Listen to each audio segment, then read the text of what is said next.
Operation Sindoor. So దీనికి పెద్దగా పరిచయం అవసరం లేదు. పహల్గామ్ ఉగ్రదాడి తర్వాత భారత్ పాకిస్తాన్ మీద చేపట్టినటువంటి ఆపరేషన్ ఇది. సో దీంట్లో భాగంగా మనం ఎన్నో సైనిక స్థావరాల మీద దాడి చేసాం, అలాగే ఉగ్రవాద స్థావరాల మీద దాడి చేసాం, పాకిస్తాన్ ఎయిర్ బేస్ల మీద కూడా దాడి చేసాం. సో ఈ పాకిస్తాన్ ఎయిర్ బేస్ల మీద దాడి చేసేటువంటి ఘటనలోనే న్యూక్లియర్ వెపన్స్ దాచి ఉంచినటువంటి ఒక ఎయిర్ బేస్ కి వాటికి దగ్గరలో ఉన్నటువంటి ఎయిర్ బేస్ మీద భారత్ దాడి చేసిందని, దీనివల్ల న్యూక్లియర్ రేడియేషన్ లీక్ అవుతుంది, వెంటనే ఆపరేషన్ సింధూర్ ని హోల్డ్ చేయాలి అంటూ అమెరికా అధ్యక్షుడు డొనాల్డ్ ట్రంప్ మధ్యవర్తిత్వం నిర్వహించారు. అందుకే భారత్ ఆపరేషన్ సింధూర్ ని సడన్ గా ఆపింది అని చెప్పినటువంటి వార్తలు మనం గతంలో విన్నాం. ట్రంప్ కూడా దీన్నే పదే పదే చెప్పుకున్నారు, నేనే భారత్ పాకిస్తాన్ మధ్యలో యుద్ధాన్ని ఆపాను, ఆపరేషన్ సింధూర్ ఆగటానికి కారణం నేనే.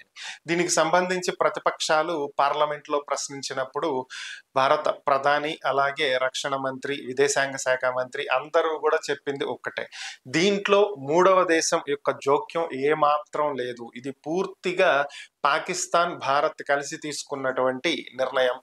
పాకిస్తాన్ నుంచి హాట్ లైన్ లో వారు భారత ప్రధానితో నేరుగా మాట్లాడటం జరిగిందని, న్యూక్లియర్ రేడియేషన్ లీక్ అవుతుందని చెప్పి తమకు అనుమానం ఉందని, కాబట్టి యుద్ధాన్ని ఆపాల్సిందని, ఎంతో ప్రాణ నష్టం జరిగేటువంటి అవకాశం ఉంటుందని చెప్పి వారు కోరినటువంటి నేపథ్యంలో మానవతా దృక్పథంతో భారత్ ఈ యుద్ధాన్ని ఆపింది అని చెప్పి తెలియజేశారు. కాకపోతే దురదృష్టవశాత్తు మనకున్నటువంటి పనికిమాలిన సోషల్ మీడియా ఇష్టం వచ్చినట్లు రాసేవి కొన్ని ఉంటాయి కాబట్టి వీళ్ళు నమ్మలేదు. సో ఓవరాల్ గా ట్రంప్ చెప్పిందే నిజం, సో వాళ్ళు చెప్పిందే నమ్ముతారు, వెస్ట్రన్ మీడియా చెప్పింది నమ్ముతారు, చెప్తే లోకల్ మీడియా చెప్పింది మన వాళ్ళు నమ్మరు కదా. సో సీన్ కట్ చేస్తే ఈ రోజు పాకిస్తాన్ ఉప ప్రధాని విదేశాంగ మంత్రి ఇషాక్ దార్ ఒక విషయాన్ని వెల్లడించడం జరిగింది.